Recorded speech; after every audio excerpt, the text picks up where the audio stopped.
কাঁচা আমের ভর্তা এই গরমে কে কে খেয়েছেন বলেন তো? যে যে খানি তাদের জন্য আজকে কাঁচা আমের ভর্তা নিয়ে এসেছি। কাঁচা আমের ভর্তা রেসিপি, তাও আবার ভাইয়ের বউয়ের হাতের।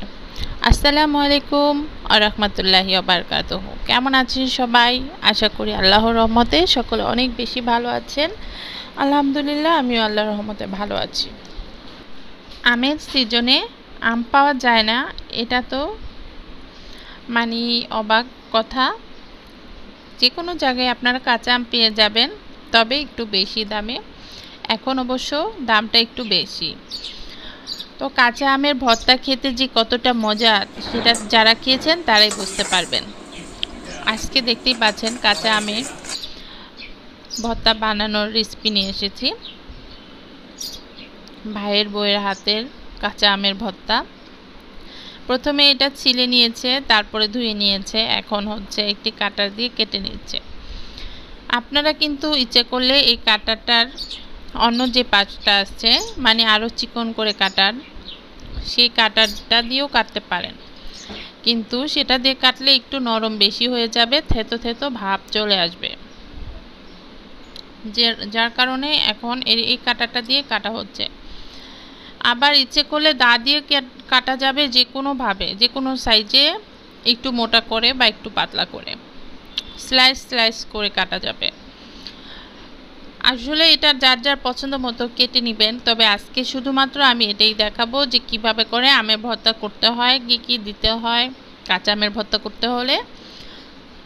এটা অবশ্য সবাই জানে, তারপরও আমি আমাদের পছন্দ মতো কীভাবে বানিয়েছে এই ভর্তাটা, আমার ভাইয়ের বউর রেসিপিটা কীরকম সেটাও তো জানা দরকার, তাই না?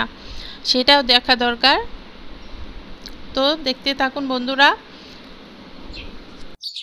কাঁচা আমের আঠি কিন্তু হয়নি, আর কাঁচা আমের কাটতে গেলে এরকম দুপাশ থেকে এরকম বিচিটা ফেলে দিলে, মাঝখানের যে বিচিটা সেটা ফেলে দিলে এরকম আম বের হয়, আর সেটাকে ভালো করে এরকম মেশিন দিয়ে চিকন চিকন করে কেটে নিচ্ছে। অবশ্যই কাটার পর ধুয়ে নিয়েছে, কারণ যখন সম্পূর্ণ কাটা হয়ে যাবে মেশিন দিয়ে, তখন ধুতে গেলে এটার ভেতর থেকে প্রচুর পরিমাণে পানি বের হয়। সেই জন্য আগেই ধুয়ে নিতে হবে, আমটাকে ছিলার পরেই ধুয়ে নিতে হবে।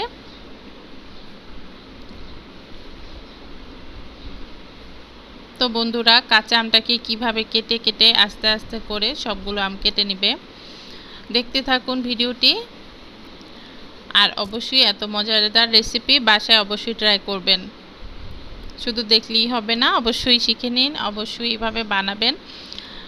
আমরা একে অপরের মতো করে বানাই স্বাদের ভিন্নতার জন্য। অবশ্য এই ধরনের খাবার আমরা নিজেরা নিজেদের মতো করেই বানাই, তারপরও দেখা গেছে আরেকজনের মতো করে বানিয়ে আমরা চেষ্টা করি যে স্বাদটা কি ভিন্নতা আসে কিনা। সেজন্য কিন্তু আমরা নতুন নতুন রেসিপি ফলো করার চেষ্টা করি। তো দেখুন আমার ভাইয়ের বউয়ের রেসিপিটা সে কিভাবে করে বানাচ্ছে, কিভাবে সে নিজের মতো করে বানাচ্ছে, বা কি সে এটার মধ্যে দিবে, কি মশলা অ্যাড করবে, সেটাও তো দেখার বিষয়।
তো আমগুলো সব কাটার পরে শুকনো মরিচ, বিট লবণ, ধনিয়া পাতা, তারপরে চিনি, এরপরে সাধারণ কিছুটা লবণ দিয়ে নিয়েছে।